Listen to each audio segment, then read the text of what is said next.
세계적인 유동성 장세로 집값이 오른다고 하는데 과연 그러냐? 일본 같은 경우는 거기는 뭐 돈을 너무 많이 풀어서 한 거고 오른다고 볼 수도 없는 거죠. 그리고 그 전까지 워낙 많이 떨어져 있었고. 그렇다면은 다른 나라들을 봤을 때 우리나라에 영향을 많이 주는 나라들을 중점적으로 봐야 되죠. 그런데 제가 저번에 미국을 이야기를 했어요. 사실상 중심부가 하락하고 있다. 거품이 많이 낀 지역부터. 근데 미국 뉴욕보다 우리나라 서울이 훨씬 더 거품이 많이 꼈죠. PIR을 봐도 그렇고. 그렇다면은 항상 비교하는 데 있죠. 뭐 홍콩이나 중국이나 싱가포르 이런데 우리나라보다 특별히 거품 더 낀 나라 그 정도밖에 없죠.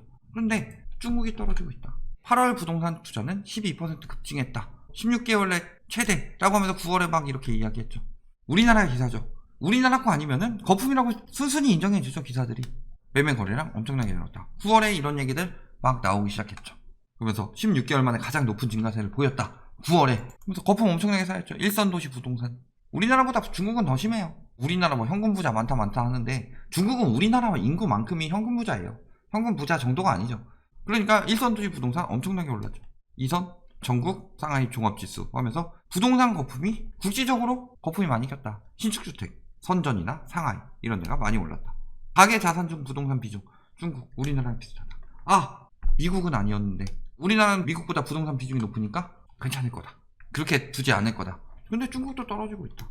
중국은 공산주의 국가니까 그렇고 우리나라는 자본주의 국가인데 이게 말이 되냐. 맨날 이번 대통령 규제에 나오는 거 보면서 뭐라 그래요 저한테. 이 닥쳐인 빨갱이 새끼야! 맨날 이 얘기하잖아요. 똑같은 얘기하면 중국 떨어지면 우리나라 떨어져요. 그들 입장에선 그런 얘기를 하는 건데 중국도 집권하고 있는 데가 공산주의지 사유재산 인정 안 하나요? 부자도 엄청 많아요.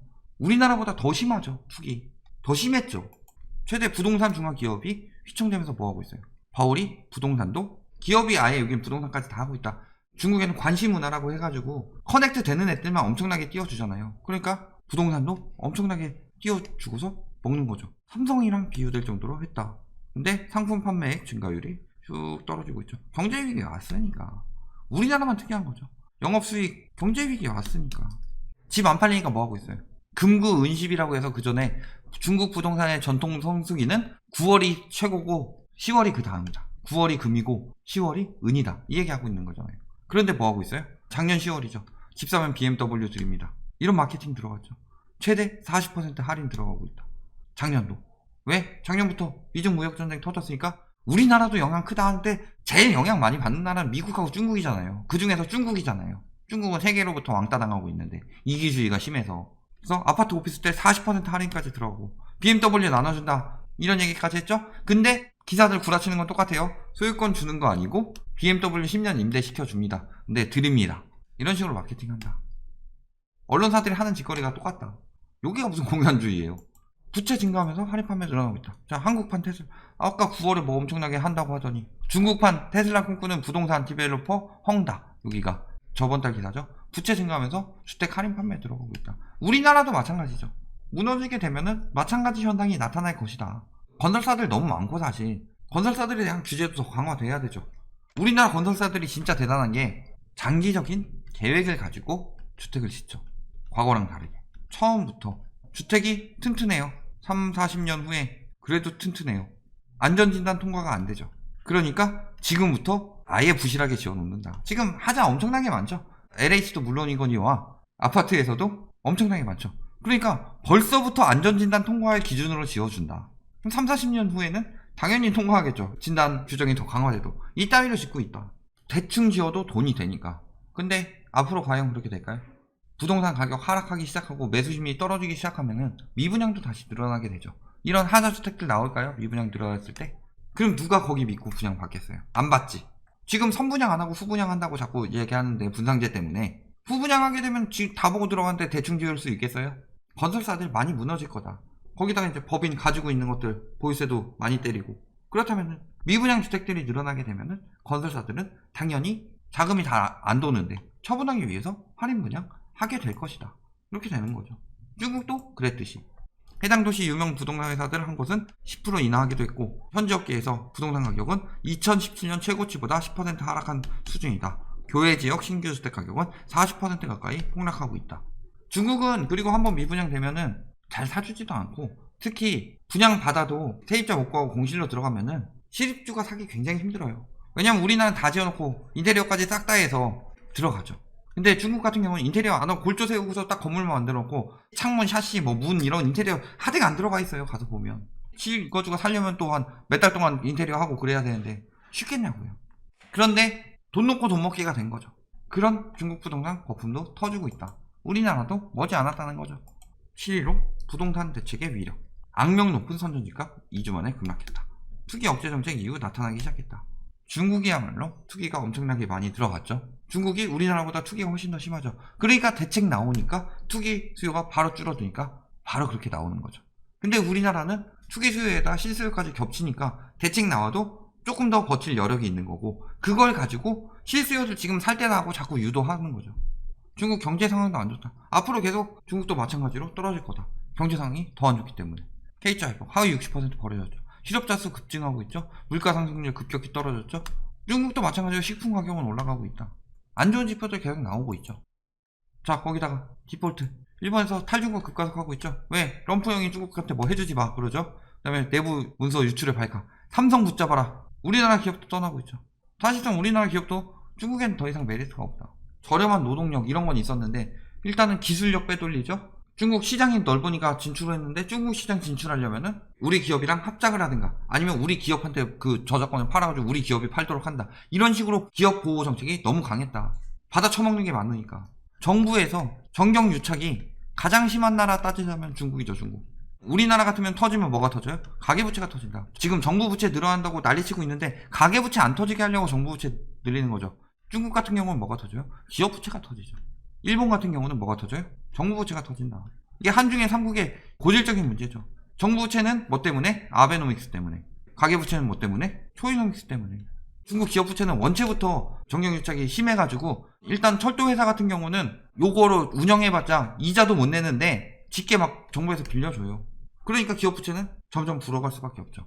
거기다가 중국 관시문화라고 해서 정부랑 연결된 기업들이 막 돌고 있다. 그렇다면은 연결 안 된 저기 소외된 기업이 얘네끼리 막 뭉쳐가지고 여기랑 막 밀접한 관계를 갖겠어요? 아니죠. 얘네끼리 밀접한 관계를 갖겠죠.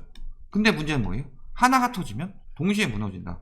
얘네들이 다 부실하기 때문에 하나 터지게 되면은 얘네들도 동시에 무너진다. 이것을 디폴트라고 하죠. 내년엔 더 심하게. 작년에도 디폴트 얘기 계속 나왔었죠. 올해도 회사채 역대 최대다. 터지게 되면 끝이에요. 진짜 폭탄만 계속 부풀고 있는 거죠. 유동성으로 억지로 띄운 거 항상 이게 언제부터 문제가 됐냐면은 한 70년대부터 근본이제 폐지하면서부터 달러 막 찍어내니까 되네 하면서 미국부터 시작해서 유동성 늘리니까 되네, 다른 나라를 따라하면서 유동성 늘리니까 되네, 유동성 늘리니까 되네 하면서 유동성만 계속 늘리고 있다. 줄이지 않고 있죠. 정부에서 찍어낸 돈으로 만든 유동성 뭐예요? 정부 부채, 기업 부채, 가계 부채, 세계 부채로 찍어낸 돈이 그게 만든 유동성이 뭐예요? 가짜 돈이죠. 가짜 돈. 수치상으로만 돈을 늘리는 가짜 돈이에요. 가짜 돈이 실물 경제를 떠받치고 있어요. 풍선만 커지고 있죠. 그거는 어느 나라는 똑같다. 아까 얘기했죠. 일본은 정부 부채, 우리나라는 가계부채, 중국은 기업부채. 다 풍선만 부풀려놔서 떠받치고 있다. 그런 실물 경제가 얼마나 오래 가겠느냐. 항상 터지기 마련이다 라는 거죠. 미국에서는 한번 터졌죠. 언제? 리먼 때. 그래서 우리나라는 리먼처럼 터진 게 아니라 여파만 맞은 거죠. 그리고 지금 주변국들을 봤을 때 일본은 워낙 뻘짓 많이 해서 조만간 터지게 생겼고, 정부 부채 문제뿐만이 아니죠. 수출 규제 해가지고 내가 너한테 안 팔아. 판매자가 그러고 있어요. 그러니까 딴 데 가서 지금 사가지고 딴 데 거래처 만들었어요. 아, 이제 팔려고 해도 안 팔리죠. 중국 같은 경우는 냅둬도 워낙 그거 많이 부풀려놨기 때문에 조만간 터지는 거고, 우리나라 같은 경우도 초이노믹스 이후 그게 문제가 커진 거고, 터지게 되면은 저거는 100% 일본식 침체죠. 탈중국 디폴트 사태 이중 위험이죠. 탈중국 왜예요? 럼프형 선전포고, 미중 무역전쟁 플러스 중국의 이기주의. 중국 시장 돈이 되니까 들어가려고 하는데 너무 심하다. 다른 데보다. 그리고 주변은 안중에도 안 두죠. 인도랑 막 싸우고 있는 거 봤죠. 중국 어선들 우리나라 막 들어와서 하는 거 봤죠. 지들 나라 힘드니까 동쪽으로 공장 옮겨다가 항상 우리나라로 옮기는 거 봤죠. 1대1로 아예 대놓고 나는 미국 넘어설 거야. 그래 놓고서 미국이랑 제대로 붙고 싶게 되느냐. 미중 무역전쟁 영상 만들어 보면 그거 자세히 나왔으니까 한번 확인해 보시고요. 이번에 진핑 형이 정신이 나간 거죠. 2등이 1등 따라잡으려고 했는데 그렇게 대놓고 표시하면 당연히 타겟팅 되지. 근데 이기주의가 워낙 심하니까 다른 나라들이 미국 편 들지 중국 편 들겠어요. 미국은 엄청 밉죠. 사실 짱이라고 해서 조금 더 막 되게 이득 보려고 많이 하고, 그런데 중국이 더 심하니까. 지금 중국 어때요? 세채권 발행에서 구채권 빚갚는 악순환이 반복되고 있다. 지방정부가 재정부독에 시달리고 있다. 정경유착으로 무리하게 수익도 안 되는데 막 그 기업에다 퍼주고 있으니까 정부 부채까지 옮겨간 거다. 지방정부부터 나타나고 있다는 거죠. 자, 거기다가 코로나 문제도 크죠. 아니, 중국에서 코로나 터졌는데 미국이 제일 많이 확진자 나오고 있어요. 그래서 중국이 미국이 뭐 그거 아니냐 뭐 이런 식으로 이야기하는데, 중국의 확진자가 적은 이유가 있다. 51째 0명 베이징에서. 근데 양성 반응을 보여서 방역이 다시 비상에 걸렸는데, 통계를 어떻게 하느냐? 양성이 나온 환자 가운데 증상이 없는 무증상 감염자는 중국 통계에 따로 포함시키지 않고 있다. 코로나는 걸렸는데 무증상 감염자예요. 발열 없고 막 이렇게 증상 없어요. 그러면 이건 감염 안 된 거다. 이렇게 하고 있어요. 작게 나오지만 감염은 퍼질 수밖에 없는 거죠. 암암리에 감염 엄청나게 퍼졌을 것이다. 어쩌면 진핑이 형의 큰 그림일 수도 있죠. 제가 여기까지 나쁜 놈이라고 생각하진 않지만 산하정책해서 인구 조절하는데 인구 조절하려고 저 짓거리 하고 있는 건 아닌가, 이런 의심이 들 정도로 말도 안 되는 짓거리를 하고 있다. 거기다가 중국이 막 부동산 사재기느냐. 중국 터지고 나서 지금 이제 우리나라 터지게 생긴 거죠. 대다수를 차지하던 중국이 자기네 부동산 폭등하니까 자기 나라로 몰려갔죠. 그리고서 터졌죠. 이제 우리나라가 외국 부동산 사재기 하고 있다. 중국 투기 심리가 감소하면서 터졌는데 우리나라가 이미 중국의 투기 심리를 넘어섰다. 해외까지 진출할 정도로 우와 넘버원 중국을 제쳤습니다. 그럼에도 불구하고 중국인들이 우리나라 집값 올린다고 난리치고 있는 인간들 보면은 아무리 이렇게 얘기해줘도 귓구녕에 대포동 미사일을 쳐맞았나 듣지도 않고, 뇌는 이제 우동살이도 아니고 이제 두께가 거의 가래떡 정도죠. 아예 들리지도 않아. 이제 지표로 다 나오고 있는데 우리나라가 넘버원입니다. 투기 심리. 그 심리가 극에 달했다는 거예요. 지금 터지면 작살난다는 거예요. 중국보다 더 작살날 수 있다. 결론, 미국, 중국 부동산 무너지고 있다. 일본은 볼 것도 없죠. 일본은 뭐 그렇게 엄청 오른 것도 아니고 오른 지 얼마 되지도 않았고 우리나라보다 저렴해요. 도쿄 제일 비싼 데보다 강남 제일 비싼 데가 더 비싸요. 중국도 높은 거품이 철퇴 맞고 나서 그대로 바로 떨어졌다. 근데 우리나라는 왜? 우리나라가 중국보다 더 발달한 게 뭐예요? 미디어. 중국에서는 언론 통제하죠. 근데 우리나라 미디어는 통제가 안 되죠. 그러니까 1인 미디어 이런 것도 되게 많죠. 전문가라고 쓰고서 용팔이라고 읽죠. 아, 요거 되게 싸게 드리는 거예요 하면서 비싸게 팔죠. 그런 것처럼 전문가란 작자들이 비싸게 팔기 위해서 심리를 조장한다. 중국은 그거를 모르니까 규제 나오면 떨어지는구나. 오히려 더 정확히 받아들이는데, 이렇게 전문가들이 사람들의 머릿속을 헤집어 놓으니까 사실상 이미 2018년 9.13 이후 계속 떨어졌어야 되는데 전문가들이 계속 부추겨서 더 산 거죠.